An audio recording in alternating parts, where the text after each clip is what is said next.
Hello everyone, welcome back to the video. I hope कि आप अपने घरों में सुरक्षित हैं and you all are taking care of your selves. Today's video is about different political ideology.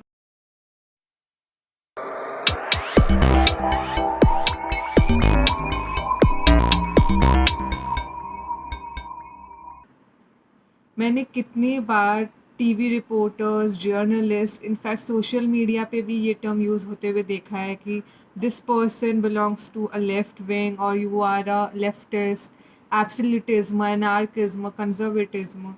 तो ये सारे वर्ड्स एक्चुअली क्या है, जनरल पब्लिक को ये नॉर्मली नहीं पता होता। तो आज की वीडियो जनरल पब्लिक को अवेयर करने के लिए ही है कि एक्चुअल में ये वर्ड्स का मीनिंग क्या है। तो हम ये बात तो बाद में करेंगे कि लेफ्ट विंग और राइट विंग एक्चुअली में जनरेट कैसे हुए, बट स्टार्टिंग में हम अपने बेसिक कंसेप्ट को क्लियर करेंगे। हम पॉलिटिकल पार्टीज़ के डिफरेंट आइडियोलॉजीज़ के बारे में बात करेंगे। सो ये है anarchism, absolutism, liberalism, socialism and conservatism.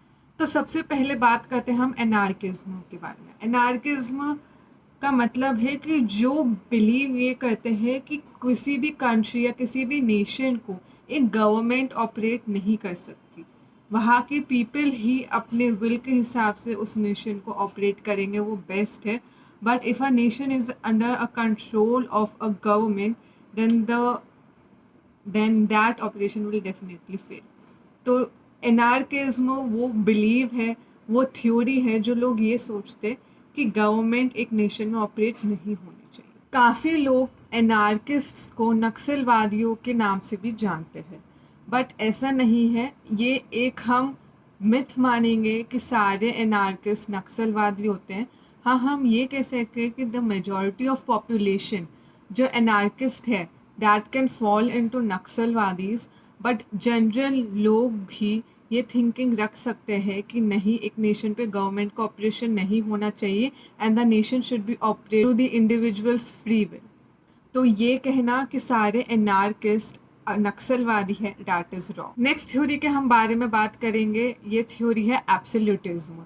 Absolutism का मतलब है कि एक किंग या सिर्फ एक सिंगल पर्सन ही एक नेशन को कंट्रोल या रूल करना चाहिए, और उन सिंगल पर्सन्स को लोग टाइटल्स दे देते हैं, जैसे कि जो कॉमन टाइटल्स हमने सुने हैं, जैसे king, sultan, emperor, prince. Normally सारे नेशन के लोग एक सिंगल पर्सन को एज अ रूलर इसलिए डिटरमाइन करते हैं क्योंकि वो ऐसे बिलीव करते हैं कि the God has chosen them as their king or as the ruler of the nation, and that single person has the power to communicate the God's thoughts with the people. Absolutism का main emphasis होता है एक strong structure को build करना। इसको हम elite theory के नाम से भी जानते हैं। एलीट थ्योरी के हिसाब से ये माना जाता है कि कुछ लोग हैं जो इनहेरेंटली कुछ लोगों से ऊपर हैं।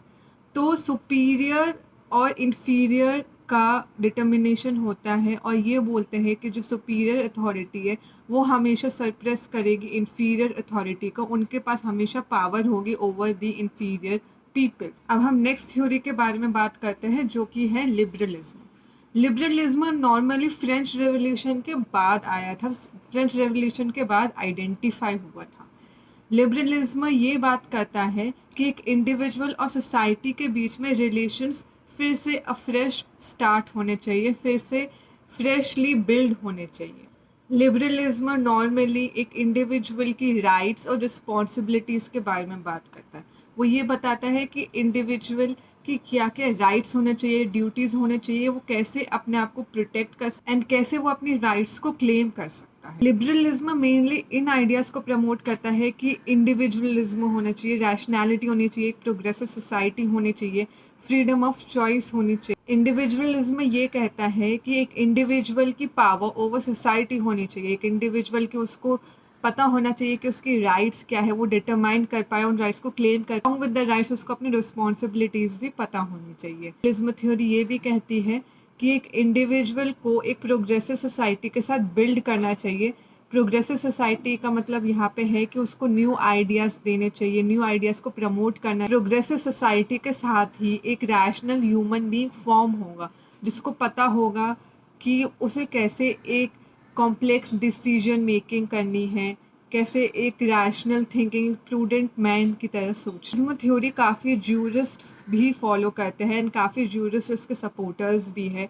वो ये कहते हैं कि जब तक एक सोसाइटी एक स्टेटिक फॉर्म में रहेगी वो कभी भी आगे नहीं बढ़ सकती, और रिफॉर्मेशन के लिए भी एक स्टेटिक सोसाइटी को एक प्रोग्रेसिव सोसाइटी की तरफ बढ़ना चाहिए। लिबरलिज्म और फ्रेंच रेवोल्यूशन के बारे में बात किया है, तो यहाँ से हम बात करेंगे कि लेफ्टिस्ट और राइटिस्ट का ओरिजिन कैसे। फ्रेंच रेवोल्यूशन के टाइम पे लोग काफ़ी गुस्से में आ गए थे, तो नेशनल असेंबली कॉन्स्टिट्यूट हुई और नेशनल असेंबली ने ये डिसाइड किया कि वो एक न्यू कॉन्स्टिट्यूशन ड्राफ्ट करने के टाइम पे जो नेशनल असेंबली का मेन डिबेट था वो ये था कि एक किंग को कितनी पावर होल्ड करने को मिले, किंग को एक एब्सोल्यूट वेटो की पावर ग्रांट की जाएगी या नहीं। और जो सोसाइटी में चेंजेस लाना चाहते थे वो लेफ्ट साइड पे बैठे, और जो सोसाइटी में चेंजेस नहीं लाना चाहते थे, एक स्टैटिक और स्टेटस क्वा सोसाइटी मेंटेन करना चाहते थे, वो राइट में बैठे। लेफ्ट विंग को हम कहेंगे लिबरलिज्म थ्योरी, जो मैंने अभी अभी ही डिस्कस किए, और राइट विंग को हम कहेंगे कंजर्वेटिज्म।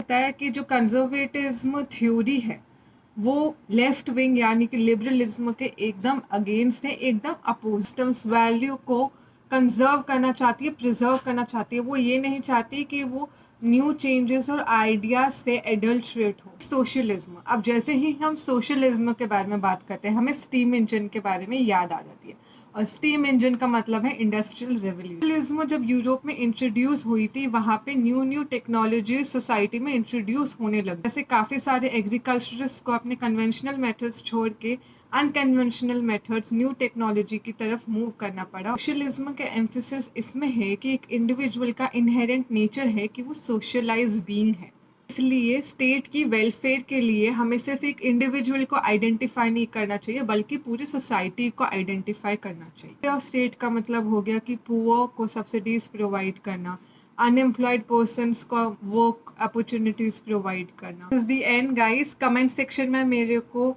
कमेंट करके बताइए कि आपको ये वीडियो कैसे लगी, आपको कितना बेनिफिट हुआ और आपको कितनी नॉलेज मिली। अगर आपके पास न्यू आइडियाज़ है कि जिन पे आप चाहते हैं कि मैं वीडियो बनाऊं, तो वो भी आप मेरे को कमेंट सेक्शन पे प्लीज़ कमेंट करके बताइए। Bye bye, take care, be safe and save trees.